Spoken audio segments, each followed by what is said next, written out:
आवाज आ रहा है बेटा सबको? Please reply me if it is you are listening my voice.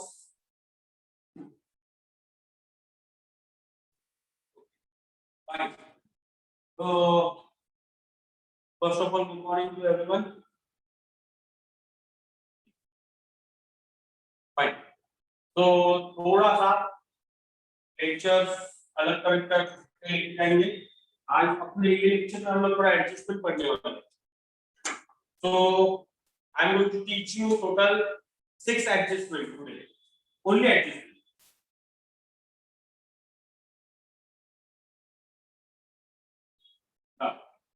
First of all,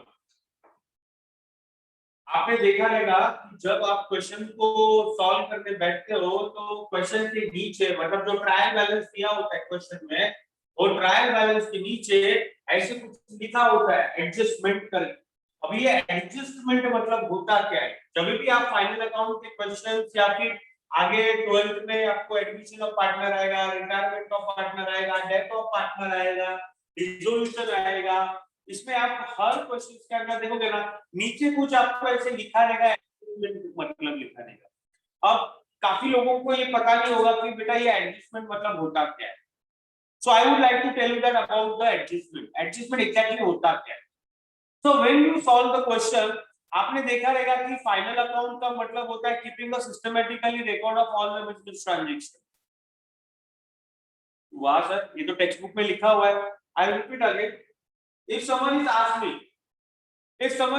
me so what is the final account, what is the financial statement, if someone is asked me so what is the final account and financial statement, then I reply final account means it is a systematically record of all the business transaction। हमारे business में जितने भी transaction होते हैं उन सारे transaction को properly record maintain करना, it is only called a final account and it is only called a financial statement. That's great. हम लोगों ने देखा कि हर साल हम लोग को अगर कोई मैं बिजनेस कर रहा हूं, अगर मेरा बिजनेस है तो बेटा मुझे ये स्टेटमेंट रिकॉर्ड करना पड़ेगा, मुझे ये ट्रांजैक्शन रिकॉर्ड करना पड़ेगा। अगर मैं रिकॉर्ड नहीं करता हूं तो जब साल मेरा खत्म होता है, जब 1 ईयर मेरा कंप्लीट होता है, जब साल खत्म होता है बिजनेस में, फाइनेंशियल ईयर खत्म होता है, तो मुझे कैसे पता चलेगा कि मेरे बिजनेस में मुझे प्रॉफिट हो रहा है या लॉस? सही बात है। अगर मैं transaction properly systematically since beginning शुरुआत से अच्छे से रिकॉर्ड करूंगा, पूरे साल भर रिकॉर्ड करूंगा, तब शायद मुझे 1 साल खत्म होने के बाद ये जो मेरा बिजनेस चल रहा है, ये मेरा बिजनेस प्रॉफिट में जा रहा है या लॉस में जा रहा है, ये मुझे पता चलेगा। करेक्ट है? इसीलिए मुझे ये सारे ट्रांजैक्शन रिकॉर्ड करने पड़ते। ये भी करेक्ट है। सर अभी बॉटम लाइन क्या बोलना चाहते हो? तो बॉटम लाइन ये बोलना चाहता हूं कि जब भी कोई इंसान ट्रांजैक्शन रिकॉर्ड करता है तो बेटा उससे गलती तो होती है, गलती तो होती है। जैसे मान लो ये मेरा बिजनेस है, जो फ्यूजन साइंस क्लासेस या स्मार्टफोन कॉमर्स क्लासेस, ये बिजनेस में भी हर साल मेरा बिजनेस स्टार्ट होता है 1 अप्रैल को, खत्म होता है 31 मार्च नेक्स्ट ईयर को, 1 ईयर कंप्लीट। अब मैंने तुम सब बच्चों लोग को, ये तुम लोग अभी पढ़ाई कर रहे हो ना, जब आपका ग्रेजुएशन खत्म हो जाएगा, तुम लोग जब अकाउंटेंट बन जाओगे, जब मेरे पास जॉब के लिए आओगे, तो मैं तुम लोग को जॉब पे रखूंगा और मैं मेरा काम बोलूंगा, भाई मेरे कंपनी के आपको अकाउंट मेंटेन करने, अकाउंटेंट का जॉब दे रहा हूँ, सारे लड़कियों को मैं अकाउंटेंट का जॉब दे रहा हूँ। अब तुम लोग मेरे पास एज ए अकाउंटेंट जॉब कर रहे हो, तो हर जैसे मैं आपको बताऊंगा वैसे आप मेरे बिजनेस के सारे ट्रांजैक्शन रिकॉर्ड करोगे। जैसे मैं एक्सपेंसेस बताऊंगा आप सारे एक्सपेंसेस को रिकॉर्ड करोगे। जैसे मैं इनकम रिसीव्ड होगी मेरे पास, मैं आप लोगों को इन्फॉर्म करूंगा, आप उसको रिकॉर्ड करोगे। तो बेटा कभी कभार रिकॉर्ड करते समय हम लोग से मिस्टेक्स होती है।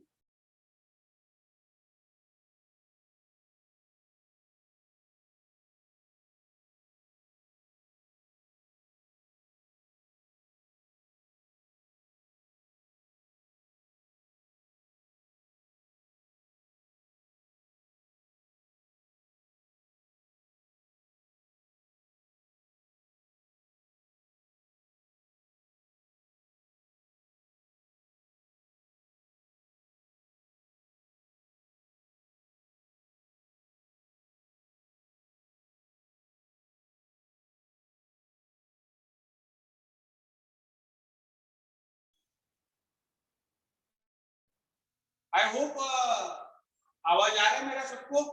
अगर आता रहेगा तो प्लीज मेरे को चैट बॉक्स में अपडेट करते रहना।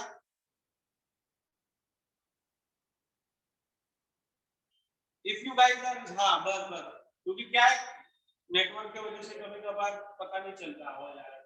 ओके, एनीवे, तो पॉइंट ये था कि गलती होती है भाई, अकाउंट मेंटेन समय, वी आर ह्यूमंस। जब हम लोग रिकॉर्ड को मेंटेन करते हैं मिस्टेक्स होती है। क्या मिस्टेक्स हो सकती है भाई? ये मैंने अकाउंट मेंटेन करने के लिए तुम लोग को अपॉइंट किया, ये देखो इसको मैंने अपॉइंट किया, ये मेरा अकाउंटेंट है mister Raju, it's my accountant. Mister Raju को बोला मैंने, बाबू मिस्टर राजू, मेरे ये कंपनी के बिजनेस के अकाउंट आपको रिकॉर्ड करना है 1 अप्रैल से लेके 2020 से लेके अभी 21 चल रहा है ना, 2021 से लेके 31 मार्च 2022 अगले साल तक आपको सारे एक्सपेंसेस और सारी इनकम प्रॉपरली मेंटेन करनी है, रिकॉर्ड करनी है। ऐसे मैंने राजू को काम दिया। राजू भी बहुत सिंसियर बंदा था, अच्छा बंदा था, सारे ट्रांजेक्शन प्रॉपरली हर बार रिकॉर्ड करता था, लेकिन गलती से गलती हो गई इससे, गलती से मिस्टेक्स हो गई इससे, कुछ ट्रांजेक्शन लिखना भूल गया, कुछ ट्रांजेक्शन एक्सपेंसेस लिखने थे। जैसे तुम लोग गलती करते हो, मैं जब तुम लोग को बोलता हूं वेजेस का आएगा, तुम लोग बोलते हो कभी कभार प्रॉफिट एंड लॉस में आएगा, कभी मैं तुम लोग को पूछता हूं कि इंश्योरेंस का आएगा कहां आएगा, तो तुम लोग बोलते हो ट्रेडिंग अकाउंट में आएगा। तो तुम लोग भी तो गलती करते हो लिखते समय, वैसे बेचारे राजू ने भी गलती कर दिया। कभी कभार कोई ट्रांजेक्शन लिखना भूल गया, कभी कभार कोई ट्रांजेक्शन मिस्टेक से कहीं और रिकॉर्ड कर दिया, रिकॉर्ड करने का प्रॉफिट एंड लॉस में रिकॉर्ड कर दिया ट्रेडिंग अकाउंट में, गलती से, जानबूझ के नहीं बेटा, जानबूझ के नहीं, ये मिस्टेक्स हो गई कुछ। राजू से ऐसे पूरे साल में ज्यादा मिस्टेक नहीं होती, क्या 4 मिस्टेक्स हो गया बेटा इससे। तो अपने को कैसे पता चलता है कि राजू ने मिस्टेक किया? तो बेटा क्या होता है मालूम क्या, जब साल खत्म होता है तो हर कंपनी का ऑडिट होता है, चेक होता है, जो ट्रांजैक्शन आप लोग ने रिकॉर्ड किया उसको चेक किया जाता है, और चेक कौन करता है? ऑडिटर चेक करता है, जिससे हम लोग चार्टर्ड अकाउंटेंट सीए बोलते हैं। तो ईयर एंडिंग में मैंने सीए को बुलाया, सारे अकाउंट जो राजू ने मेंटेन किए थे वो दिखाया, सीए ने काफी अच्छी तरह से सारे रिकॉर्ड और ट्रांजैक्शन देखा, चेक किया और बोला बहुत ही अच्छा ट्रांजैक्शन रिकॉर्ड किया, लेकिन राजू ने कुछ 3-4 गलती की है। ओके, क्या हुआ सर? तो बोला राजू ने एक आध दो ट्रांजैक्शन लिखना भूल गया, राजू ने एक आध दो ट्रांजैक्शन गलती से ट्रेडिंग अकाउंट में लिखना था लेकिन प्रॉफिट एंड लॉस में लिखा, कुछ ट्रांजैक्शन प्रॉफिट एंड लॉस में लिखना था उसने बैलेंस शीट असेट्स में रिकॉर्ड किया गलती से। ओके, तो अभी क्या करें सर? मैंने बोला सीए को पूछा कि सर अभी क्या कर सकते हैं अभी हम लोग? तो कोई बात नहीं, बोला सीए इस ट्रांजैक्शन को जो गलती हुई है ना उसको हम लोग सुधारेंगे, अपनी मिस्टेक्स को रिपेयर करेंगे। सर कैसे हो सकता है? तो उसने बोला कि जो गलती हुई है उसको पहले रफ करेंगे, करेक्ट करेंगे और उसके बाद नया एंट्री पोस्ट करेंगे। ओके, इसका मतलब हम लोग को 2 बार एंट्री करना पड़ेगा। हाँ 2 बार तो करना पड़ेगा क्योंकि जो गलती है उसको रिमूव करना पड़ेगा और नया एंट्री पोस्ट करना पड़ेगा। समझ में आ रहा है? इसलिए हर एडजस्टमेंट के हमेशा 2 इफेक्ट होते हैं, क्योंकि जो मिस्टेक्स हुई है उसको पहले रिपेयर करना पड़ता है और रिपेयर करने के बाद नया एंट्री पोस्ट करना पड़ता है। इसलिए हर एडजस्टमेंट के हमेशा कितने इफेक्ट होते हैं? 2 इफेक्ट होते हैं। तो आई थिंक मुझे लगता है कि इतना स्टोरी सुनने के बाद तुम लोग को इतना तो एटलीस्ट पता चल गया रहेगा कि हर बार क्वेश्चन के नीचे एडजस्टमेंट क्यों होती है। I hope you understand exactly meaning of adjustment. ये एडजस्टमेंट मतलब होता है जो ट्रायल बैलेंस हम लोग ने रिकॉर्ड किया है उसमें कुछ मिस्टेक्स थे जिसको हम लोग को रेक्टिफाई करना है, जिसको हम लोग को रिपेयर करना है और दोबारा अकाउंट में एडजस्ट करना है, इसीलिए उसको एडजस्टमेंट बोलते हैं। समझ में आया? गलती को रिपेयर करने के बाद, गलती को रेक्टिफाई करने के बाद सारी एंट्री को दोबारा हम लोग स्टेटमेंट में एडजस्ट करेंगे, उसीलिए इसको हम लोग एडजस्टमेंट बोलते हैं। और हर एडजस्टमेंट के 2 इफेक्ट होते हैं, क्योंकि पहले जो गलती की है उसको सुधारना पड़ेगा और नया एंट्री पोस्ट करना पड़ेगा। इसलिए हर एडजस्टमेंट के कितने इफेक्ट होते हैं? 2 इफेक्ट होते हैं। I hope you understand the meaning of adjustment. ऐसे टोटल हम लोग को 20 या 22 एडजस्टमेंट है जो गलतियां होती रहती है, हम लोग को सीखने हैं। तो हम लोग अभी एडजस्टमेंट सीखेंगे आज के लेक्चर में, टोटल 22 है, तो जितना हो सकता है आज उतना कंप्लीट करेंगे। तो क्वेश्चन नंबर 1 के अंदर पहला एडजस्टमेंट आता है अपना क्लोजिंग स्टॉक। कौन सा एडजस्टमेंट आता है? Closing stock. ओके, नाउ हर एडजस्टमेंट के कितने इफेक्ट होते हैं? 2, first effect and second effect. How many effects are there? Always 2 effects are there. First effects and second effect. Now let's begin. एक effect तो हमेशा आप लोगों को आएगा, दूसरा इफेक्ट मैं बताऊंगा। चलो हम लोग थोड़ा गेम खेलते हैं। अब जितने भी एडजस्टमेंट मैं पढ़ाऊंगा ना, उसमें एक इफेक्ट हमेशा आप लोगों को आएगा, एक इफेक्ट आप बताओगे, आपको आएगा बताने, आप मैं पूछूंगा तो आपको समझ में आएगा। एक इफेक्ट आप बताओगे, सेकंड इफेक्ट मैं बताऊंगा। सर हमें कैसे आएगा? हमने तो अभी तक फाइनल अकाउंट पढ़ा नहीं। पढ़ा है बेटा, आपको भी पढ़ा है, क्योंकि मैंने तुम लोग को पढ़ाया है पोस्टिंग। मैंने तुम लोग को हर चीज में कहां रिकॉर्ड होती है, ट्रेडिंग में रिकॉर्ड होती है, प्रॉफिट एंड लॉस में रिकॉर्ड होती है, बैलेंस शीट या एसेट या लायबिलिटी में रिकॉर्ड होती है। हर चीज की मैंने तुम लोग को पोस्टिंग सिखाई है। अगर मुझे पोस्टिंग अच्छे से आती है तो मुझे एक इफेक्ट आएगा, सेकेंड इफेक्ट मैं बताऊंगा, लॉजिक से बताऊंगा। रट्टा नहीं मारने का है बेटा, रट्टा नहीं मारने का। नॉर्मली हर इंस्टीट्यूट में होता है कि 22 एडजस्टमेंट का शीट दिया जाएगा, जो टेक्स्ट बुक के फर्स्ट पेज सेकंड पेज पे दिया रहता है, और रटवा देते हैं। मतलब फर्स्ट इफेक्ट इधर जाएगा, सेकंड इफेक्ट उधर जाएगा, फर्स्ट इफेक्ट इधर जाएगा, सेकंड इफेक्ट उधर। अपने को वैसे नहीं पढ़ना है, अपने को दिमाग से पढ़ना है, अपने को लॉजिक से पढ़ना है, अपने को कॉमन सेंस से पढ़ना है। तो सर कैसे पढ़े कॉमन सेंस से? वो मैं बताऊंगा कैसे पढ़ना है, लेकिन एक इफेक्ट तो आपको आएगा। अगर आपको पोस्टिंग अच्छे से आती है तो आपको फर्स्ट इफेक्ट आपको आएगा। तो लेट्स स्टार्ट। मैंने तुम लोग को जब सारे अकाउंट्स पढ़ाए थे, ट्रेडिंग अकाउंट का debit side, credit side, profit and loss का debit side, credit side, balance sheet का एसेट और लायबिलिटी, तब तुम लोग को काफी एंट्रीज आपको आती है। तो आप मुझे पहला इफेक्ट बताओगे। अगर मैं तुम लोग को क्वेश्चन करता हूं कि closing stock at the time of posting where I have to record, तो आप मुझे क्या आंसर दोगे? प्लीज फटाफट चैट बॉक्स में आप आंसर रिकॉर्ड करना। क्लोजिंग स्टॉक पोस्टिंग के दौरान कहां रिकॉर्ड होता है?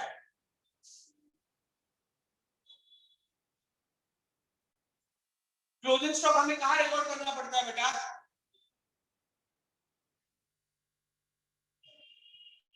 Two people have given the answer. I won't answer from everyone. Varsharam has given the answer. Varsharam, you are incorrect. आपने गलत आंसर दिया है। ट्रेडिंग अकाउंट के डेबिट साइड नहीं आता। क्लोजिंग स्टॉक कहां रिकॉर्ड होता है? चेक करो वापस से। I won't answer from everyone. Those people who are attending, please do not just attend the lecture. Kindly please speak. Garima has given the correct answer. Rest all. Arbaz Patan has given. I got answer from Arbaz Patan. Shivangi has given the correct answer. Sumit Singh has given the correct answer. Alisha has given the correct answer. Varsharam, you are correct. You are giving the correct answer. Earlier you have given debit side. Debit side में नहीं आता. Sujata has given the correct answer. Sumit Yadav has given the correct answer. Mihir has given the correct answer. I won't answer from everyone because I want to know that कि how many people are attending. सिर्फ lecture सुनना it's not important. Answer भी दे सकते हैं। जितना हम लोग को पॉसिबल है उतना हम लोग आंसर कर सकते हैं। I will not ask you difficult question. Prunam Mulik has given the correct answer. Here I am not asking you any difficult question. बहुत सिंपल क्वेश्चन है। क्वेश्चन बहुत सिंपल था कि अगर मुझे ट्रेडिंग अकाउंट का डेबिट और क्रेडिट साइड पता है, पोस्टिंग कैसे करना है, तो मेरा क्वेश्चन ये था कि क्लोजिंग स्टॉक कहां रिकॉर्ड होता है? Gayatri has given the correct answer. So मुझे लगता है काफी लोग आंसर देने का कोशिश कर रहे हैं और सब लोगों का आंसर करेक्ट है। इसका मतलब आप लोगों को एक इफेक्ट आता है। यस सर, हमें आता है। The first effect of closing stock goes to trading account, credit side. Okay, देखो मैंने बोला था ना कि हर एडजस्टमेंट का 22 से 22 एडजस्टमेंट का एक इफेक्ट आपको आएगा, क्योंकि अगर आपको पोस्टिंग आती है। और सेकंड इफेक्ट मैंने क्या बोला, मैं बताऊंगा। बैठना है, मेरे को मोबाइल लगेगा बेटा आगे।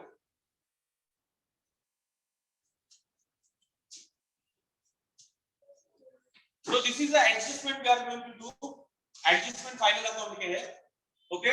तो उसके अंदर मैं फर्स्ट एडजस्टमेंट पढ़ा रहा हूँ, क्लोजिंग स्टॉक। तो क्लोजिंग स्टॉक के हमें हर एक एडजस्टमेंट के हमेशा दो इफेक्ट होते हैं।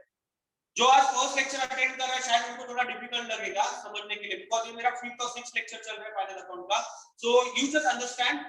बाद में मैं आपको जो ऑफलाइन चालू हो जाएगा 1 तारीख से, तब मैं वापस से स्टार्टिंग से पढ़ा दूंगा, ठीक है। So let's start. So just understand what I am trying to tell you. तो क्लोजिंग स्टॉक के दो इफेक्ट है। एक इफेक्ट आपने बताया ट्रेडिंग अकाउंट के क्रेडिट साइड, और दूसरा इफेक्ट मैंने आपको बोला था हमेशा लॉजिकली याद रखने का, रट्टा नहीं मारने का। दूसरा इफेक्ट हमेशा मैंने आपको बोला था बैलेंस शीट में जाएगा। दूसरा इफेक्ट हमेशा बैलेंस शीट में जाएगा। बैलेंस शीट में जाएगा कैसे सर? हमेशा सेकंड इफेक्ट हमेशा बैलेंस शीट में जाएगा। लेकिन सर बैलेंस शीट में तो हमेशा दो कॉलम होते हैं, एक होता है लायबिलिटी और दूसरा होता है असेट्स। बैलेंस शीट में हमेशा कितने कॉलम्स होते हैं? दो कॉलम होते हैं, एक होता है लायबिलिटी, दूसरा होता है एसेट। सर लायबिलिटी का मतलब क्या होता है? सर लायबिलिटी का मतलब होता है कर्जा, और असेट्स का मतलब क्या होता है? What amount of property we have, कितना असेट्स हमारे पास है, ओके। सर तो ये क्लोजिंग स्टॉक कहां जाएगा मैं आपको बताऊंगा। बेटा ये साल मेरे पास कुछ स्टॉक बैलेंस है, जैसे कि मैंने 1000 टी-शर्ट्स लाए थे बेचने के लिए, मैंने 800 टी-शर्ट पूरे साल भर में बेच दिए, 200 टी-शर्ट्स मेरे पास बचे। तो वो जो बचे 200 टी-शर्ट है वो मेरा क्या बन गया? Stock, closing stock. अब ये क्लोजिंग स्टॉक 200 टी-शर्ट है। अब मुझे बोलो साल खत्म हो गया इसलिए वो 200 टी-शर्ट में फेंक दूं? नहीं फेंकूंगा। मैं उनको जला दूं? नहीं जला सकता। मैं फ्री में बांट दूं? मैं फ्री में भी नहीं बांटूंगा। तो ये 200 टी-शर्ट मुझे क्या करना है? सर आपको तो नेक्स्ट ईयर बिजनेस में लेके आएंगे, बट लास्ट ईयर का क्लोजिंग स्टॉक करंट ईयर का ओपनिंग स्टॉक, मतलब पिछले साल जो मेरा स्टॉक बैलेंस था वो मैं नेक्स्ट ईयर में दोबारा लेके आऊंगा, वो मेरा बन जाएगा क्लोजिंग ओपनिंग स्टॉक। अब वो जो स्टॉक है 200 टी-शर्ट जो 1000 मैंने लाया था, 800 मैंने बेचे थे और 200 मेरा स्टॉक बचा था, वो दोबारा मैं साल के शुरुआत में लेके आ रहा हूं। और जब भी वो 200 टी-शर्ट बिकेंगे मैं बेचूंगा, तो मेरे पास पैसा आएगा या पैसा जाएगा? पैसा आएगा। तो पैसा आएगा तो ये मेरा कर्जा है या मेरी असेट है?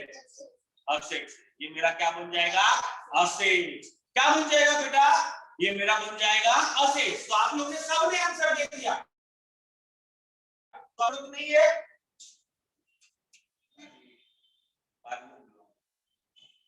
तो अपने को याद रखने की जरूरत नहीं है कि बैलेंस शीट में सेकंड इफेक्ट आ जाएगा। सर ये स्टॉक जब भी बिकेगा, जो बचा हुआ स्टॉक है जब भी बिकेगा, सेल होगा, तब ये पैसा आएगा, कर्जा थोड़ी पड़ा है। इसलिए मेरा हमेशा सेकंड इफेक्ट आ जाएगा अभी balance sheet asset side. I hope you understand now.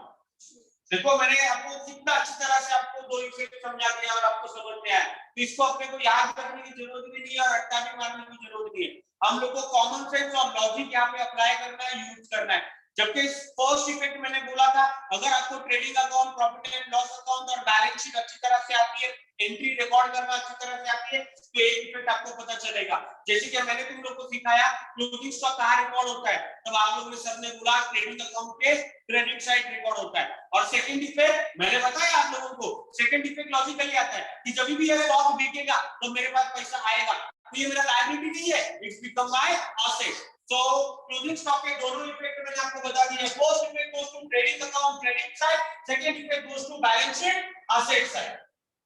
Understood? Okay. So ये मेरा फर्स्ट एडजस्टमेंट है, इसका मैं आपको फोटो भेज दूंगा। आप अपने घर पे एक बुक बनाओ फाइनल अकाउंट का, वहां पे ये सारा एडजस्टमेंट रिकॉर्ड करना है आपको नोटबुक में।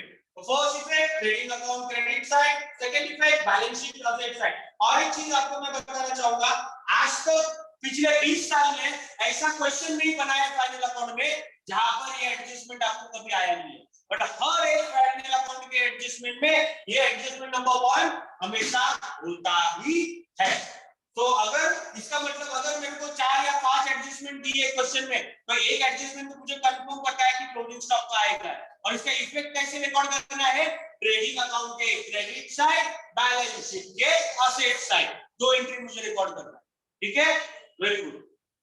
मोबाइल इसका फोटो ले,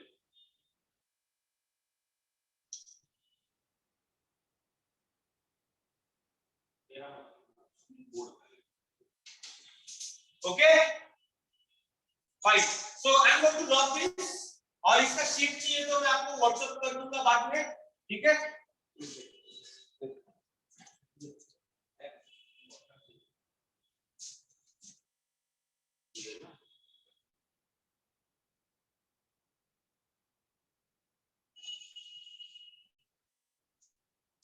Okay, now we are talking about the second adjustment. अभी हम लोग आज का second adjustment देखेंगे। So second adjustment start करेंगे। I hope everyone has understood the closing stock वाला adjustment। अब second adjustment हम लोग पढ़ेंगे outstanding wages का। Outstanding, कभी-कभार outstanding wages भी लिखा रहता है, कभी-कभार outstanding salary भी लिखा रहता है, कभी-कभार outstanding rent भी लिखा रहता है, बराबर। The word outstanding is important. Here the word outstanding is important. Now again, as I said that कि हर एक एडजस्टमेंट के कितने इफेक्ट होते हैं, दो इफेक्ट होते हैं, एक फर्स्ट इफेक्ट होता है और एक सेकंड इफेक्ट होता है। अब वन बाय वन बात करेंगे। अभी वेजेस का लेंगे, थोड़ा पहला एक बात करेंगे। अगर मैंने तुम लोग को पूछा, मैंने जैसे कि तुम लोग को बोला कि एक इफेक्ट तुम लोग बता पाओगे, क्योंकि तुम लोग को अगर पोस्टिंग अच्छे से आती है, जो we have already completed, right, तो पोस्टिंग का पार्ट अगर हम लोगों ने कंप्लीट किया, अगर आपको मालूम होगा कि वेजेस कहां रिकॉर्ड करता है, तो आपको फर्स्ट इफेक्ट आएगा। आपको किसी को यहां पर पता है कि how where to record the wages, wages हम लोग कहां रिकॉर्ड करते हैं, at the time of posting. अगर क्वेश्चन में लिखा हुआ है wages paid to the worker 500 rupees, तो हम लोग कहां रिकॉर्ड करते हैं, परफेक्ट, सब लोग आंसर करेक्ट दे रहे हैं। वेजेस वर्कर्स को मिलता है, वर्कर्स फैक्ट्री में काम करता है, और factory related all expenses we are recording into trading account debit side, trading account debit side, क्योंकि वर्कर्स को वेजेस मिलता है और वेजेस वर्कर्स फैक्ट्री में काम करता है, तो जितने भी फैक्ट्री रिलेटेड एक्सपेंसेस है, all factory related expenses goes to trading account debit side. Okay, so अपना फर्स्ट इफेक्ट आ जाएगा ट्रेडिंग अकाउंट डेबिट साइड। देखो आप लोग ने कितना सिंपल से एक इफेक्ट बोल दिया, आप लोगों का काम खत्म हो गया, क्योंकि आप लोगों को मैंने प्रॉमिस किया था कि एक इफेक्ट आप बताओगे, दूसरा इफेक्ट मैं बताऊंगा, तो आप लोगों ने अपना काम बहुत ही अच्छी तरह से कंप्लीट किया। Now my work will start. So now second effect, now I am going to ask you the question. पहला, नाउ इंग्लिश लिखा हुआ है, बट हम लोग को इसका मतलब पता है। बेटा आउटस्टैंडिंग को हिंदी में क्या बोलते हैं, आउटस्टैंडिंग को हिंदी में क्या बोलते हैं, यस यस करेक्टली, इसको हम लोग बोलते हैं बाकी। क्या बोलते हैं, बाकी, पे करना बाकी है, क्या बोलते हैं बेटा, बाकी बोलते हैं। ओके वेरी गुड, करेक्ट, बाकी, आउटस्टैंडिंग को हिंदी में बाकी बोलते हैं। अच्छा आप स्टोरी सुन लो बेटा, मेरे पास एक वर्कर काम कर रहा था जिसका नाम है प्रणव, बराबर। ये प्रणव हर दिन मेरे पास काम सवेरे 9 बजे आता था, शाम को 6 बजे घर पे चला जाता था। इसको हर दिन में रेगुलर टाइम पे पेमेंट देता था, 6 बजे मतलब 9 बजे आता था, 6 बजे चले जाता था, दिन का 300 रुपया हर महीने में हर दिन को देता था। लेकिन थोड़ा प्रॉब्लम हो गया, मैं 8-10 दिन के लिए थोड़ा गांव चला गया, तो मैं उसको पे नहीं कर पाया। तो बेटा मुझे प्रणव का जो वेजेस था, वेजेस ये मुझे 1000 रुपया पे करना बाकी है, क्योंकि मैंने तो पे किया ही नहीं, मैंने तो पे किया ही, तो हम लोग सेम ट्रीटमेंट देख रहे हैं, तो मुझे पे करना पड़ेगा। प्रणव बेचारा इतना मेहनती वर्कर है, उसको 1000 रुपया मुझे पे करना पड़ेगा। यस सर, आपको तो पे करना पड़ेगा, इसलिए स्टेटमेंट में मेंशन है आउटस्टैंडिंग वेजेस, वेजेस पे करना बाकी है। अब आप लोगों ने एक इफेक्ट बोल दिया, तो मैंने आपको क्या प्रॉमिस किया था, हमेशा सेकंड इफेक्ट कहा जाता है बैलेंस शीट में, हमेशा सेकंड इफेक्ट कहा जाएगा बैलेंस शीट में। अब आप खुद ही मुझे बताओगे कि बैलेंस शीट में दो कॉलम होते हैं, एक लायबिलिटी होता है, दूसरा असेट होता है। अब एग्जैक्टली अब प्रणव को मुझे पे करना बाकी है या मुझे लेने का है प्रणव से,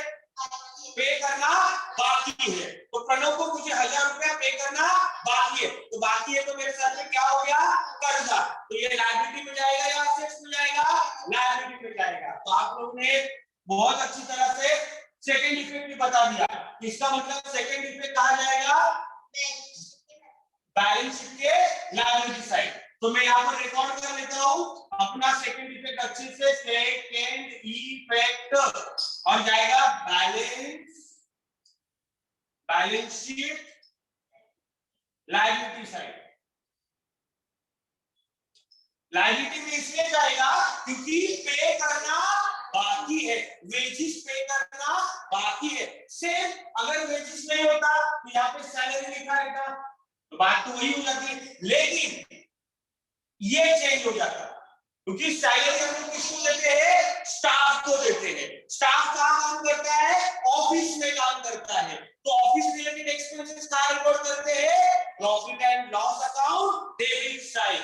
वर्कर्स फैक्ट्री में काम करता है और फैक्ट्री रिलेटेड एक्सपेंसेस कहाँ रिकॉर्ड करते हैं, ट्रेडिंग अकाउंट डेबिट साइड। अगर क्वेश्चन चेंज होता है और अगर मैं आप लोगों को क्वेश्चन पूछता हूं कि आउटस्टैंडिंग सैलरी कहाँ रिकॉर्ड करना है, तो आउटस्टैंडिंग सैलरी का पहला इफेक्ट है profit and loss account debit side, बराबर।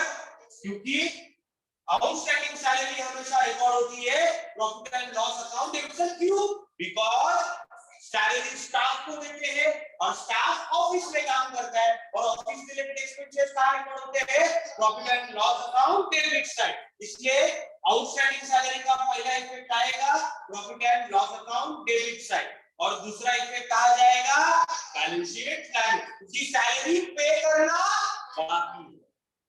तो second effect will be remain same. I hope you understand the second adjustment also. Anyone has any doubt in this second adjustment? Kindly please mention in the chat box. अगर किसी को second adjustment नहीं समझा है तो please आप मुझे chat box में मेंशन करो। नो सर का मतलब क्या होता है, समझ में आ रहा है या नहीं समझ में आ रहा है? People are mentioning here no sir, तो no sir का मतलब नहीं समझ में आया। Understood, okay fine. So understood रहेगा, नहीं समझ में। आपको ये चेक करना पड़ेगा क्योंकि यहाँ पर क्या मेंशन है, अगर सैलरी लिखा है तो वो डेबिट साइड जाएगा, लेकिन प्रॉफिट एंड लॉस के अगर वेजेस लिखा है तो पोस्टिंग के टाइम जाता है क्रेडिट अकाउंट के डेबिट साइड। अगर यहाँ पर रेंट लिखा है, एग्जैक्टली रेंट लिखा है, फैक्ट्री रेंट नहीं है, अगर फैक्ट्री रेंट होता तो क्रेडिट अकाउंट के डेबिट साइड जाता, सिर्फ रेंट लिखा हुआ है तो ये जाएगा प्रॉफिट एंड लॉस अकाउंट के डेबिट साइड। और सेकंड इफेक्ट, अरे पे करना बाकी है, रेंट पे करना बाकी है, सैलरी पे करना बाकी है, वेजेस पे करना बाकी है, तो सब कर्जा लेके बैठे हो आप लोग सब, तो कर्जा में कहा जाएगा balance sheet liability. I hope you understand the second effect also. Okay, fine. So we are talking about second adjustment here. अब हम लोग पढ़ेंगे थर्ड एडजस्टमेंट। थर्ड एडजस्टमेंट आएगा आउटस्टैंडिंग इनकम।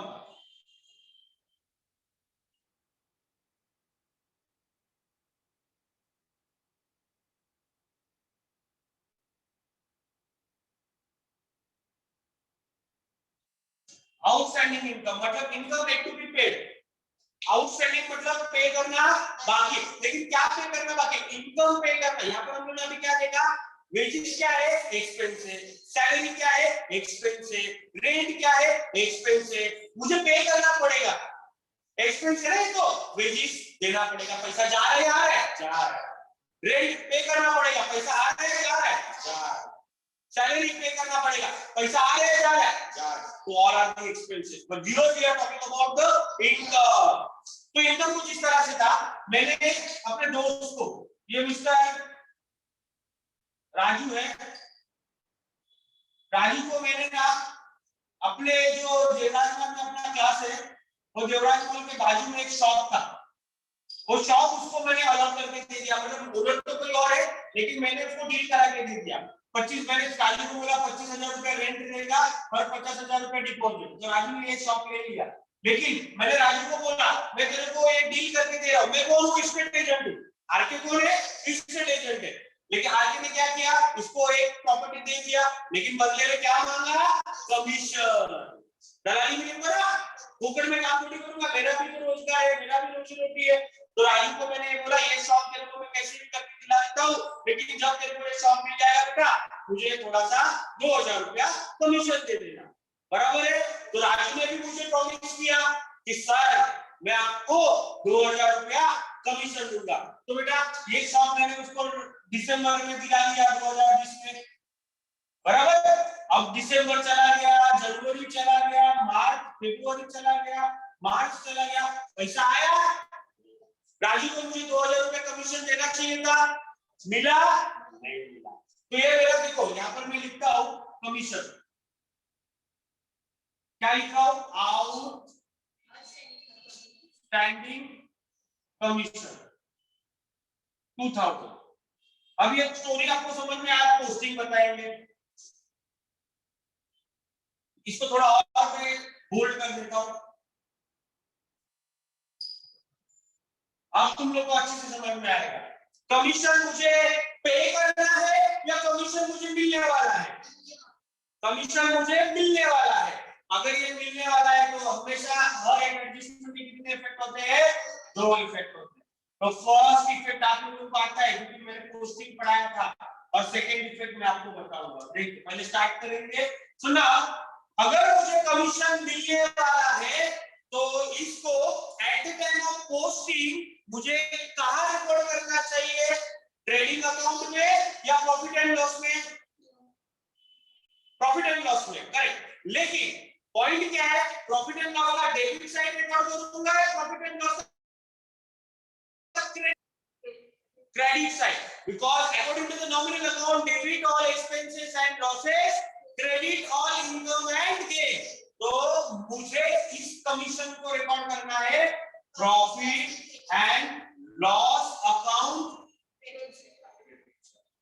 क्योंकि कमीशन पे ही करना है।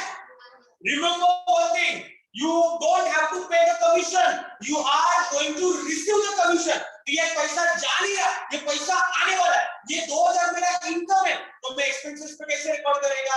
ये प्रॉफिट एंड लॉस के डेबिट साइड बिल्कुल नहीं जाएगा, ये जाएगा प्रॉफिट एंड लॉस के क्रेडिट साइड। अगर किसी को ये नहीं समझ में आएगा ये ट्रेडिंग अकाउंट में क्यों नहीं गया, प्रॉफिट एंड लॉस में क्यों जा रहा है, तो let me clear one thing, क्योंकि ये फैक्ट्री रिलेटेड ना एक्सपेंसेस है ना फैक्ट्री रिलेटेड इनकम है। अगर ये फैक्ट्री रिलेटेड एक्सपेंसेस होता तो ट्रेडिंग के डेबिट में जाएगा, अगर ये फैक्ट्री रिलेटेड इनकम होती तो ट्रेडिंग अकाउंट के क्रेडिट साइड जाता, राइट। लेकिन ये नॉन फैक्ट्री रिलेटेड है, अदर इनकम है, तो अदर इनकम और अदर एक्सपेंसेस हम लोग प्रॉफिट एंड लॉस के एक्सपेंसेस डेबिट में रिकॉर्ड करते हैं और other income profit and loss के क्रेडिट में रिकॉर्ड करते हैं। तो ये मुझे कमीशन मिलने वाला है, तो अगर कमीशन मिलने वाला है तो मैं कहां रिकॉर्ड करेगा? Profit and loss account credit side 2000। और सेकंड इफेक्ट अभी जैसे कि तुम लोग को मैं बताऊंगा, तो सेकंड इफेक्ट हमेशा बैलेंस शीट में जाता है। बहुत सिंपल है, याद रखना। सर बैलेंस शीट में 2 कॉलम होते हैं, एक एसेट होता है, लायबिलिटी एक होता है। अब कमीशन मुझे पे करना है या मुझे मिलने वाला है? तो ये एसेट या liability? Account picture, balance sheet, asset side. कितना सिंपल है, देखो याद रखना। बिना वजह बच्चे लोग इतना बुक लेके रट्टा मारते रहते हैं। हमेशा इफेक्ट्स को लॉजिकली याद रखोगे तो मजा आएगा फाइनल अकाउंट सॉल्व करने के लिए, क्योंकि बाकी बहुत सारे बच्चे आप लोग देखोगे अपने कॉलेज के फ्रेंड रट्टा मारते बैठेंगे 20-20 एडजस्टमेंट को। हम लोग को वैसे पढ़ना ही नहीं है, हम लोग को तो दिमाग लगा के पढ़ना है, लॉजिकली पढ़ना है, कॉमन सेंस से पढ़ना है। इसकी बात बहुत सिंपल है। और एक इफेक्ट तो आप लोगों ने बता दिया कि कमीशन को इनकम है तो ये रिकॉर्ड होगा प्रॉफिट एंड लॉस के क्रेडिट साइड। लेकिन सेकंड इफेक्ट तो बहुत सिंपल हो गया, क्योंकि ये पैसा आने वाला है, पैसा जाने वाला नहीं है। अगर ये पैसा जाने वाला नहीं था तो वो कर्जा कहलाता, लेकिन ये तो हम लोग को मिलने वाला है, तो मिलने वाला है तो बन गया asset. So I hope you understand all 3 adjustment. किसी को इस एडजस्टमेंट में डाउट है please kindly mention in chat box. अगर आपको लोगों को किसी को ये एडजस्टमेंट नहीं समझ में आया रहेगा तो I will revise and repeat again, so please mention in the chat box. Understood? No doubt sir. आपको एक चीज याद रखना पड़ेगा कि पैसा आ रहा है या जा रहा है। अगर वो जा रहा है तो वो मेरा एक्सपेंस है और आ रहा है तो मेरा इनकम है। तो ये कमीशन रिसीव्ड है, कमीशन पेड नहीं है। कमीशन पेड होता तो प्रॉफिट एंड लॉस के डेबिट में जाता, लेकिन ये कमीशन रिसीव्ड है। तो ये प्रॉफिट एंड लॉस के क्रेडिट है, और पैसा आने वाला है तो बात खत्म ही हो गया ना, वो तो लायबिलिटी थोड़ी है, बराबर। So now this is my third adjustment. Now we are talking about the fourth adjustment of the day, which is called prepaid expenses. Prepaid expenses.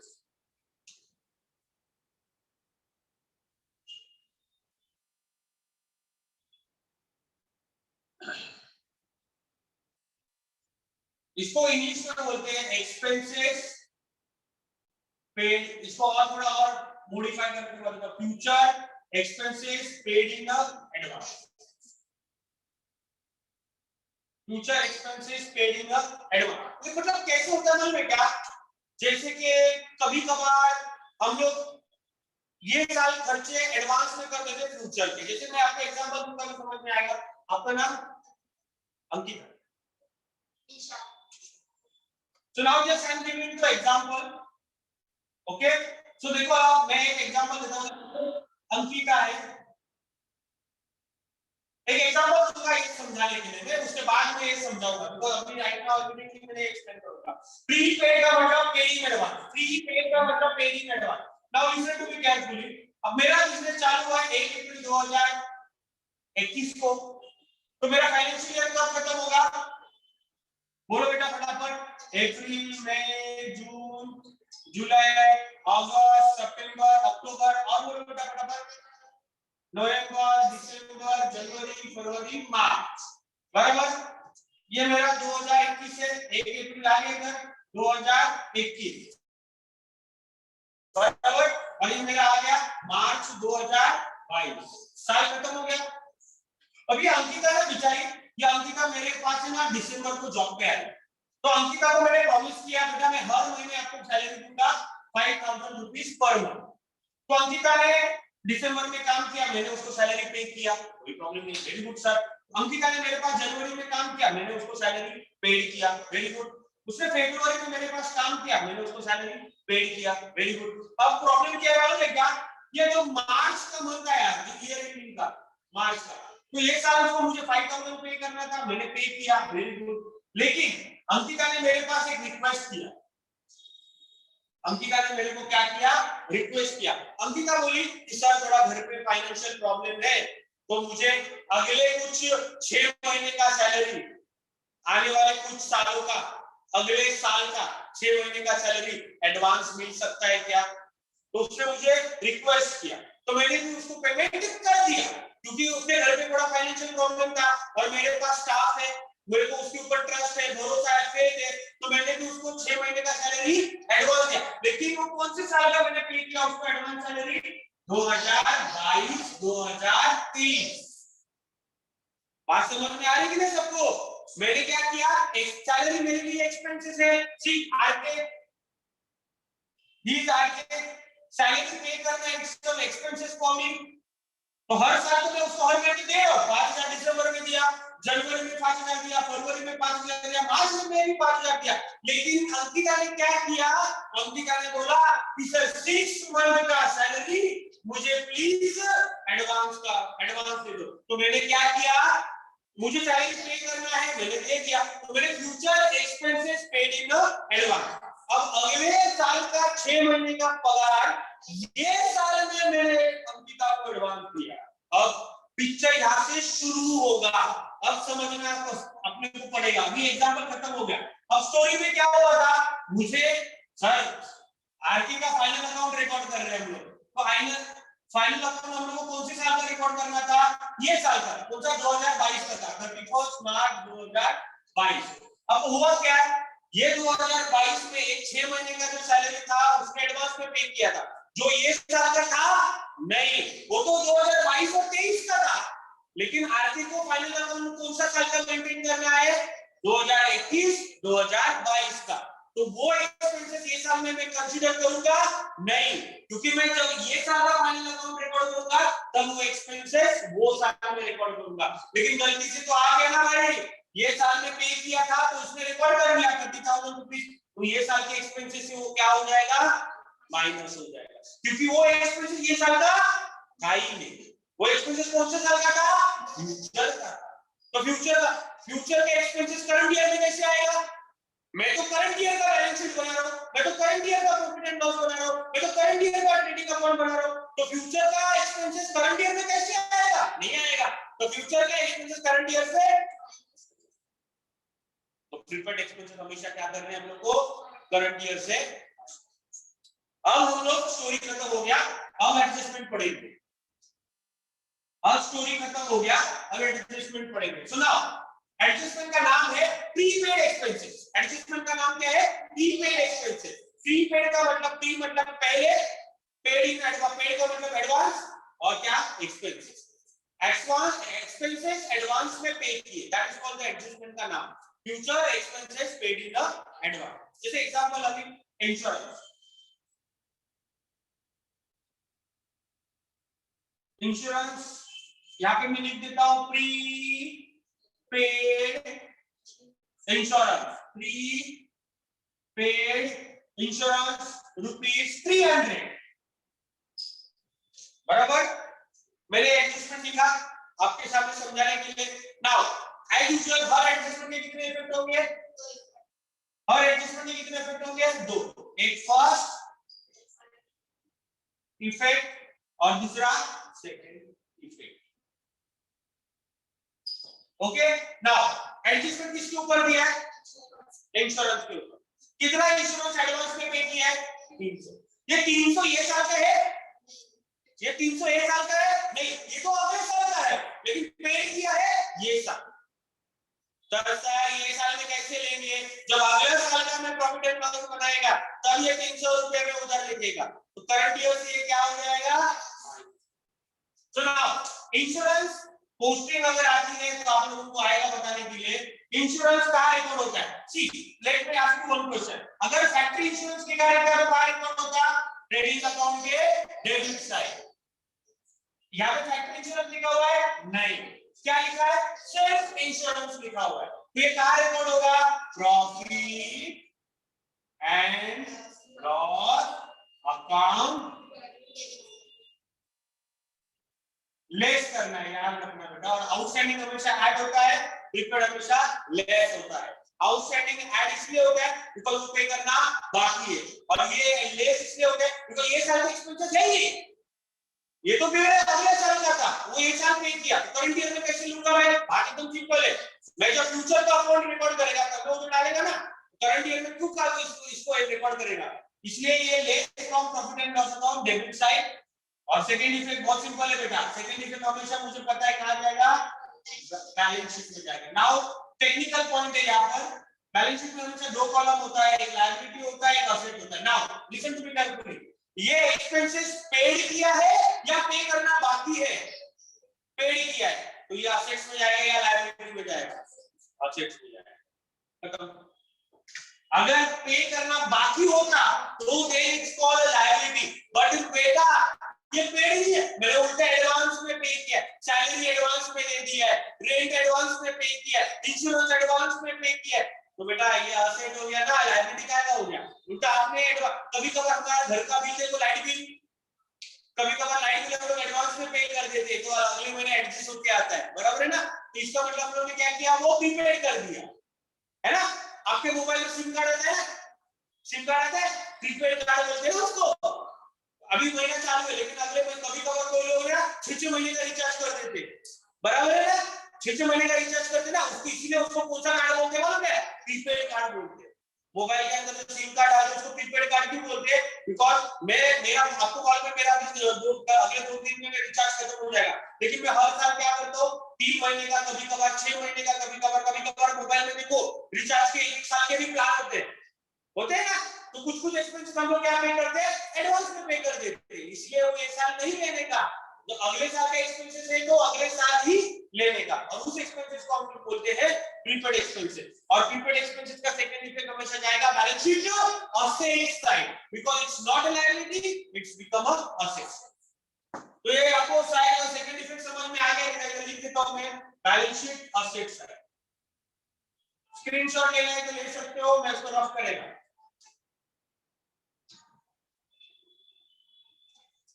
I hope everyone has understood the adjustment the prepaid expenses. Prepaid expenses का मतलब होता है expenses paid in advance. Prepaid expenses का मतलब होता है expenses paid in advance. चौथा वाला एडजस्टमेंट सबको समझ में आ रहा है? अगर आ रहा है तो प्लीज चैट बॉक्स में मेंशन करो।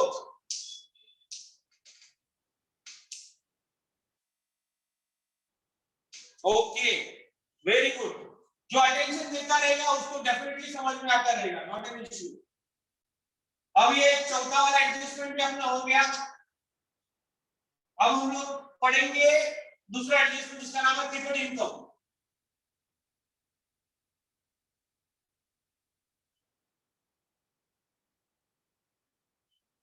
तो जैसे एक्सपेंसेस हम एडवांस में पे करते हैं, वैसे income received in advance. Income received in advance. तो एग्जांपल अपन कमीशन का ले लेते हैं। कमीशन रिसीव्ड, इसको प्रीपेड बोलते हैं, prepaid commission ₹4,000। Okay, now listen. अब ये स्टोरी में जरा ध्यान से सुनना। प्रीपेड कमीशन एडवांस कैसे हो सकता है? अब स्टोरी बताऊंगा। ये मेरा शॉप है, ये शॉप मैंने रेंटल पे लिया हुआ है, इसका मेरे को भाड़ा है 25,000 रुपया। अब इसका एग्रीमेंट जो बना था 1 अप्रैल, थोड़ा अलग तरीके से 1 अक्टूबर 2020 को मैंने लिया था। तो एक साल का होता है ना एग्रीमेंट हमेशा। तो ये मेरा शायद कौन सी मंथ को खत्म हो जाए, अक्टूबर के पहले का महीना कौन होता है? अगस्त सितंबर होता है। तो मेरा 30 सितंबर को एग्रीमेंट खत्म हो जाएगा 2021, बराबर।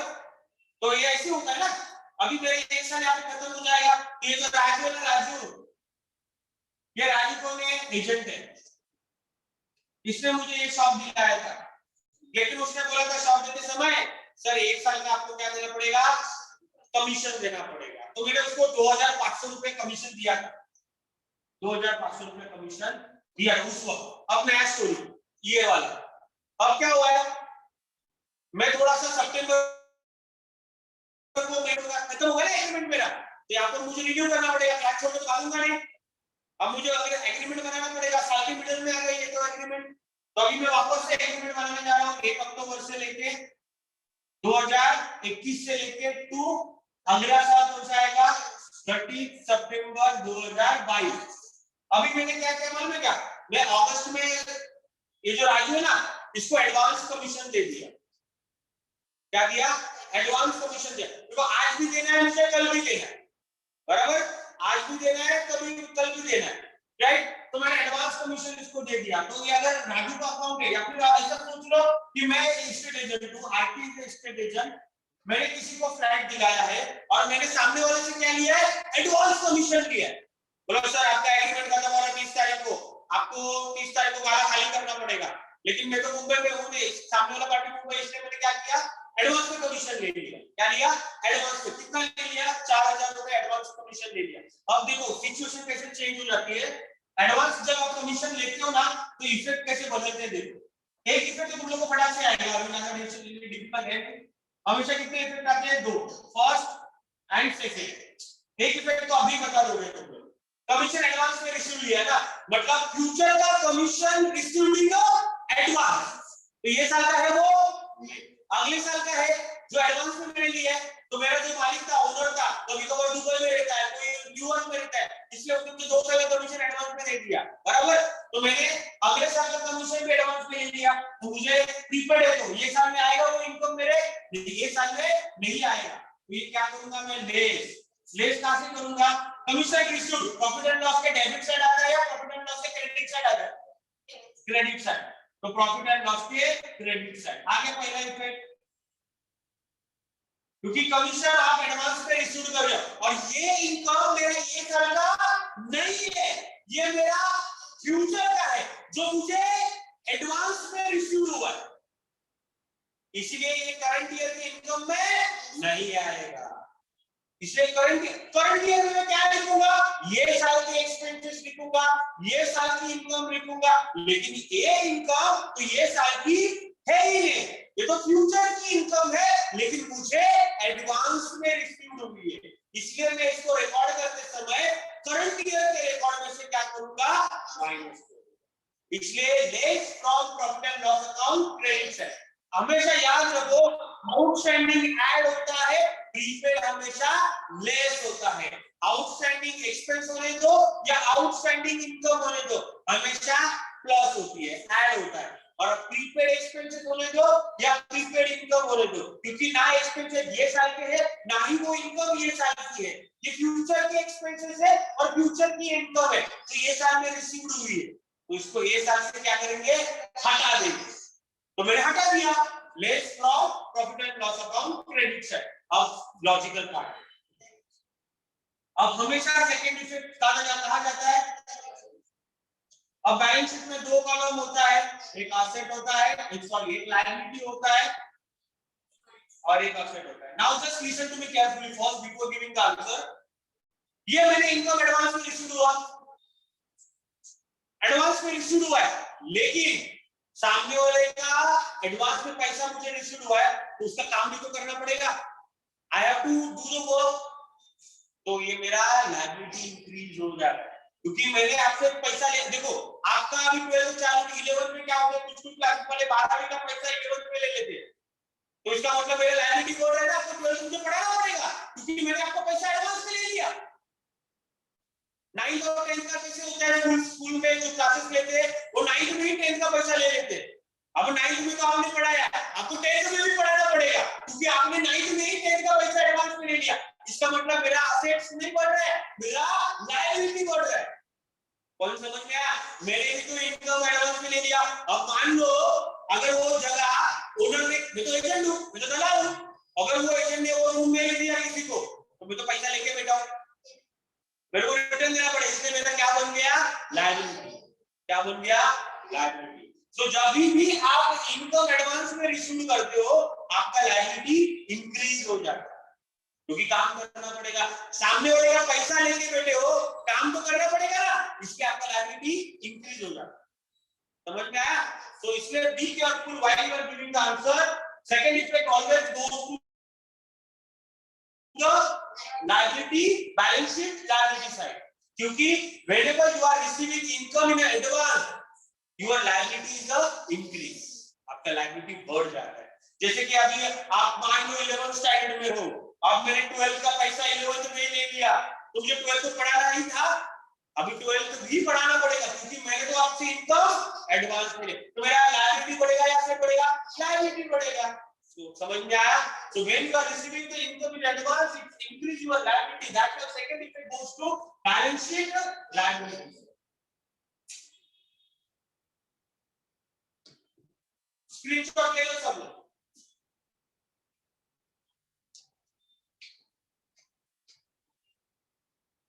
चलो, ये आपका एडजस्टमेंट नंबर कितना था, 5। पहला एडजस्टमेंट मैंने कौन सा पढ़ाया, क्लोजिंग स्टॉक। दूसरा मैंने कौन सा पढ़ाया, आउटस्टैंडिंग एक्सपेंसेस। तीसरा मैंने कौन सा पढ़ाया, आउटस्टैंडिंग इनकम। चौथा मैंने कौन सा पढ़ाया, प्रीपेड एक्सपेंसेस। अभी पांचवा मैंने कौन सा पढ़ाया, prepaid income. Now adjustment number 6, adjustment number 6 है depreciation. It's a very compulsory adjustment, हर साल आता ही है ये एडजस्टमेंट। डेप्रिसिएशन, नाउ डेप्रिसिएशन तो सब लोगों को पता रहेगा, what does it mean by, English में बोलते हैं reduction in asset, reduction in value of asset, assets का वैल्यू कम होना, it's called a depreciation. Let's take example, अभी वापस से जो कुछ न्यू स्टूडेंट्स ऐड होंगे रहेंगे उनको बता देता हूं। सपोज मैंने मोबाइल लिया 10,000 रुपए का, आज ये मेरा असेट है, मोबाइल मेरा है ना, मेरा असेट है, कितने का लिया, 10,000 का। अब ये 10,000 का मोबाइल मैंने आज लिया है 1 अप्रैल को, पूरा साल भर इसको यूज करेगा, साल भर यूज करने के बाद अब मुझे ये मोबाइल से कंटाल आया, अब उसको मैं बेच के दूसरा लूंगा। दुकान में गया मोबाइल लेकर, वही दुकान में गया, उसको बॉक्स दिया, चार्जर दिया, ये बोला मोबाइल 10,000 का लिया था, ये लो 10,000 रुपया, ये मोबाइल ले लो, मेरा 10,000 रिटर्न दे दो। वो देगा मेरे को 10,000 रिटर्न, मारेगा ना मेरे को पकड़ के, वापस मैं क्वेश्चन को रिपीट करता हूँ, ये जो 10,000 रुपए का मोबाइल 1 साल पहले मैंने लिया था, उसी दुकान में जाकर मैं उसको रिटर्न दे रहा हूँ और बोल रहा हूँ कि भाई ये लो आपका 10,000 रुपए का मोबाइल और ये रहा आपका बिल और मुझे मेरा 10,000 रुपया रिटर्न दे दो। क्या वो मुझे 10,000 रिटर्न देगा? नहीं देगा। तो बदले में मुझे कितना रिटर्न देगा? 7,000, 6,000, 5,000। कम दे रहा है ना? क्यों कम दे रहा है? क्योंकि मैंने आपके एक साल उसको यूज किया, इसलिए मेरा असेट का वैल्यू क्या हुआ? कम हुआ। उसी को इंग्लिश में क्या बोलते हैं? मैंने क्या बोला? Reduction in the value of asset. Assets का वैल्यू कम होना मतलब डेप्रिसिएशन। खत्म। अब इसके सॉल्व कैसे करने का देखो, क्वेश्चन में कभी कभार यहाँ पे लिखा रहता है motor car, plant and machinery, furniture, है ना, ऐसे लिखा रहता है, क्योंकि डेप्रिसिएशन हमेशा असेट्स के ऊपर ही होगा, अब किसी के ऊपर होगा नहीं। तो यहाँ पर अगर लिखा है डेप्रिसिएशन 10%, तो मान लो जब क्वेश्चन सॉल्व करते थे हम लोग, तो प्लांट एंड मशीनरी का वैल्यू दिया 50,000 रुपीस और एडजस्टमेंट में बोला गया है कि डेप्रिसिएशन कितना परसेंट हुआ है? 10% हुआ। तो पहले हम लोग को कैलकुलेट करना पड़ेगा, 10% डेप्रिसिएशन कैलकुलेट करना पड़ेगा। मेरा क्वेश्चन में प्लांट एंड मशीनरी का वैल्यू कितना दिया है? चलो अपन सबका वैल्यू लेते हैं, तीनों की सॉल्व करते हैं। मोटर कार कितने का दिया है? 20,000 का। और फर्नीचर कितने का दिया है? चलो 10,000 का। अब हम लोग को बोला है सबके ऊपर कितना परसेंट डेप्रिसिएशन निकालो? 10%। चलो वो वन बाय वन निकालते हैं। तो पहला प्लांट एंड मशीनरी कितने का था? 50,000। अच्छा बेटा 50,000 का कितना परसेंट डेप्रिसिएशन बोला है? 10% पर एनम, साल का 10% बोला है। तो ये जीरो गया, ये जीरो गया, ये जीरो गया, ये जीरो गया। तो डेप्रिसिएशन कितना है? करेक्ट। सर आप मोटर के आकार का कैलकुलेट करके दिखाओ ना। ले लो भाई, मोटर कार का भी कैलकुलेट करके दिखा देता हूं। मोटर कार का वैल्यू कितना था? 20,000 का मोटर कार लिया था मैंने, एक साल यूज किया, तो कितना परसेंट से डेप्रिसिएशन हुआ? 10%। तो 20,000 का 10% आ जाएगा, ये देखो निकाल, ऐसे निकालते ना परसेंट, ये जीरो जाएगा, ये जीरो जाएगा, ये जीरो जाएगा, ये जीरो जाएगा, कितना आया? 2000। चलो सर देखो फर्नीचर का निकाल के दिखाओ डेप्रिसिएशन। ठीक है, कोई बात नहीं। ये लो फर्नीचर का वैल्यू कितना था साल की शुरुआत में? 10,000। आपने कितना साल यूज किया? एक साल। कितना परसेंट डेप्रिसिएशन बोला है? 10%। जीरो गया, जीरो गया, जीरो गया, जीरो, कितना आया? तो ये कैलकुलेशन कैसे करने का समझ में आया? ओके। अब पोस्टिंग कैसे करने का वो भी बता दें। चलो फर्स्ट इफेक्ट किसका? डेप्रिसिएशन। अच्छा बेटा मुझे तुम लोग को पूछना है, एक बात बता दूं, ये मैं जब बैलेंस शीट में रिकॉर्ड करता हूं, क्वेश्चन में जब बैलेंस शीट रिकॉर्ड करता हूं, ये देखो मेरा बैलेंस शीट, ये मेरा बैलेंस शीट है। यहाँ पे कितने कॉलम होते हैं बैलेंस शीट में बेटा? 2 कॉलम होते हैं। कौन सा होता है? लायबिलिटी और दूसरा, एक लाइन एग्जांपल देते हैं। आपने बोलो प्लांट एंड मशीनरी हम लोग पोस्टिंग की टाइम कहां रिकॉर्ड करते हैं? कहां रिकॉर्ड होता है? ट्रेडिंग में जाता है, प्रॉफिट एंड लॉस में रिकॉर्ड होता है, या बैलेंस शीट लायबिलिटी में जाता है, या असेट्स में रिकॉर्ड करते हैं? Where to have to record the plant and machinery? Plant and machinery it's a assets. Balance sheet में plant and machinery it's a assets. Motor car, furniture, assets, तीनों भी असेट्स। देखो प्लांट एंड मशीनरी क्वेश्चन में बोला कितने का था मेरे पास? 50,000 का प्लांट एंड मशीनरी था। देखो कितने का था? 50,000 का, बराबर। अच्छा बेटा साल भर में यूज किया ना आपने, मशीन साल भर में यूज किया, तो मशीन साल भर, जैसे मोबाइल साल भर यूज करने के बाद मोबाइल का वैल्यू कम हो सकता है, तो मशीन का भी वैल्यू कम हो सकता है। जैसे मोबाइल मेरा असेट है, वैसे मशीन भी तो मेरा असेट है, तो मशीन का वैल्यू मेरा कितने से कम हुआ है? देखो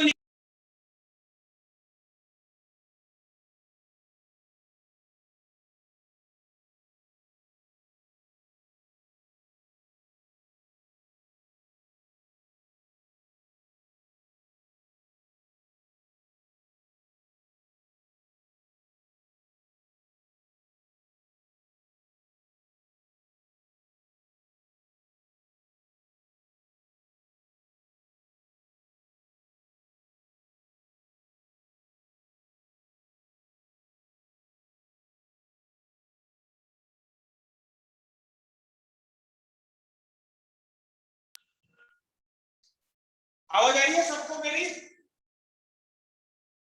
कैन यू हियर मी? जरा फटाफट लिखो चैट बॉक्स में, आवाज आ रही है तो। यस सर, आ रहा है। चलो ठीक है, प्लांट एंड मशीनरी का वैल्यू कितना था? 50,000। लेकिन साल भर में यूज करने की वजह से उसका क्या हुआ? डेप्रिसिएशन। कितने का? 5,000 का। तो ये 5,000 का मेरा वैल्यू बढ़ेगा या घटेगा? तो 55,000 हो जाएगा। नहीं ना, 10,000 का मोबाइल का मुझे 15,000 मिलेगा? नहीं ना। तो वैल्यू घटेगा, तो घटेगा मतलब डेप्रिसिएशन हुआ। तो अभी मेरा वैल्यू कितना हो गया 50,000 का? 45,000। हाँ, अब तुम लोग को मैं क्वेश्चन पूछेगा, आपको समझ में आया कैसे रिकॉर्ड करते हैं? डेप्रिसिएशन हुआ। अब मुझे क्वेश्चन था तुम लोग को, 50,000 का प्लांट एंड मशीनरी मेरा 45,000 का हुआ। साल के बाद 50,000 का प्लांट एंड मशीनरी 45,000 का हुआ, तो मुझे 5,000 का प्रॉफिट हुआ या 5,000 का लॉस हुआ? 5,000 का लॉस। वो लॉस किसकी वजह से हुआ? डेप्रिसिएशन की वजह से। लॉस हो गया। तो हम लोग सारे एक्सपेंसेस और सारे लॉसेस कहां रिकॉर्ड करते हैं?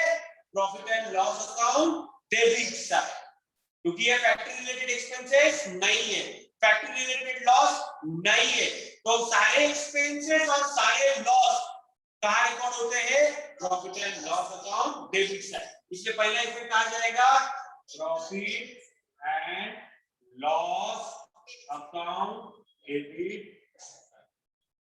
डेप्रिसिएशन हुआ, लॉस हुआ ना, आपने बोला ना 5,000 का मुझे क्या हुआ है? लॉस हुआ है। किसके वजह से? असेट्स का वैल्यू कम होने की वजह से। लेकिन लॉस हुआ है तो रिकॉर्ड तो करना पड़ेगा। अब लॉस कहीं ना कहीं तो डालना ही अपने को, तो कहां रिकॉर्ड करेंगे? सर जो अदर लॉसेस होते हैं, अदर एक्सपेंसेस होते हैं, वो कहां रिकॉर्ड होते हैं? Profit and loss account debit side. आगे एक इफेक्ट, अब दूसरा इफेक्ट हमेशा आपको मालूम है कहा जाता है, तो मैंने तो उसको रिकॉर्ड करके दिखा, बैलेंस शीट कौन सी साइड आएगा? लेस फ्रॉम आ गया। सेकंड इफेक्ट समझ में आया? डेप्रिसिएशन, डेप्रिसिएशन का first effect goes to profit and loss account debit side, और सेकंड इफेक्ट हमेशा बैलेंस शीट असेट्स, क्योंकि हमेशा लॉस डेप्रिसिएशन असेट्स के ऊपर ही होता है। जैसे कि एग्जांपल सेकंड वाला भी ले सकते हो, मोटर कार। मोटर कार मेरे पास कितने का था बेटा? मोटर कार मेरे पास कितने का था? 20,000। तो मैंने साल भर उसको यूज किया। हाँ सर, आपने साल भर यूज किया, तो उसका क्या हुआ? 10% डेप्रिसिएशन हुआ। कितना निकला 10% डेप्रिसिएशन? 2,000। तो मेरा क्या हुआ है? डेप्रिसिएशन कितना? 2,000। अब मेरा वैल्यू बढ़ेगा, 20 का 22 होगा या 20 का 18 होगा? अरे वैल्यू कम हो रहा है, 18 होगा। तो बेटा एक बात बोलो, मेरे पास जो गाड़ी था 20,000 में मैंने लिया था, अब उसका वैल्यू 18,000 हो गया, तो 2,000 का प्रॉफिट हुआ या 2,000 का लॉस हुआ? लॉस हुआ। तो लॉस ये किसके वजह से हुआ है? असेट्स का वैल्यू कम होने की वजह से। तो ये फैक्ट्री रिलेटेड लॉस नहीं है, इसका मतलब ट्रेडिंग में नहीं जाएगा, तो कहां जाएगा? Profit and loss account debit side. और second effect balance sheet assets. तीसरा भी एग्जांपल, फर्नीचर। आप फर्नीचर जो बैंक्स पे आप क्लासेस में बैठते हो, फर्नीचर ये जो बैंक्स पे आप साल की शुरुआत में मैंने खरीदी किया था कितने का? 10,000। ये मेरा बन गया असेट। लेकिन साल भर यूज किया, तो साल भर यूज करने के बाद अगर इसको मैं बेचने जा रहा हूं तो इसका वैल्यू 10,000 मिलेगा मुझे? नहीं मिलेगा। उसका वैल्यू क्या हो जाएगा? कम हो जाएगा। कितने से? 10% से। तो मैंने 10% निकाला है, कितना आएगा? 1,000। तो डेप्रिसिएशन 1,000। तो अभी मेरा वैल्यू कितना हो जाएगा? 9,000। तो 10,000 का फर्नीचर का वैल्यू कितना हो गया? 9,000 हो गया। तो 1,000 का मुझे प्रॉफिट हुआ या 1,000 का मुझे लॉस हुआ? तो लॉस का रिकॉर्ड करूंगा profit and loss account debit side. Second effect आ जाएगा बैलेंस शीट खत्म। So total how many adjustment we have completed today? 6 adjustment we have completed. First, closing stock. Second, outstanding expenses. Third, outstanding income. Fourth, prepaid expenses. Fifth, prepaid income. And sixth, okay. So I hope you understand today's lecture. Kindly please take the screenshot to everyone. सब लोग please screenshot ले लो इस चीज का और मेरे को बाद में पर्सनल में भेज देना, ठीक है? हो गया। चलो ठीक है सब तो समझ में आया नहीं। तो ये 6 एडजस्टमेंट है ना बेटा, आज का जो लेक्चर था मेरे हिसाब से ये 6 एडजस्टमेंट सिर्फ करोगे ना तभी भी आपको फाइनल अमाउंट सॉल्व करने में इजी गिरेगा। तो ये 6 एडजस्टमेंट है, मेरा लेक्चर तो अब खत्म हो गया, लेकिन इसको ना थोड़ा घर पे बैठ के ना थोड़ा स्टडी करो, और मैं एडजस्टमेंट का स्क्रीनशॉट पेज उसका फोटो मतलब फर्स्ट इफेक्ट सेकंड इफेक्ट सारे एडजस्टमेंट का आपको व्हाट्सएप कर देता हूँ पेज, ठीक है। तो थोड़ा इफेक्ट आप थोड़ा स्टडी भी कर लेना, पहले इफेक्ट कहा जाता है, सेकंड इफेक्ट कहा जाता है, क्यों जाता है ये मैंने आज के लेक्चर में आपको बताया, तो थोड़ा स्टडी करना पड़ेगा, ठीक है। चलो, so thank you very much for attending today's lecture, थोड़ा रिवीजन करो, thanks a lot, bye, have a great day.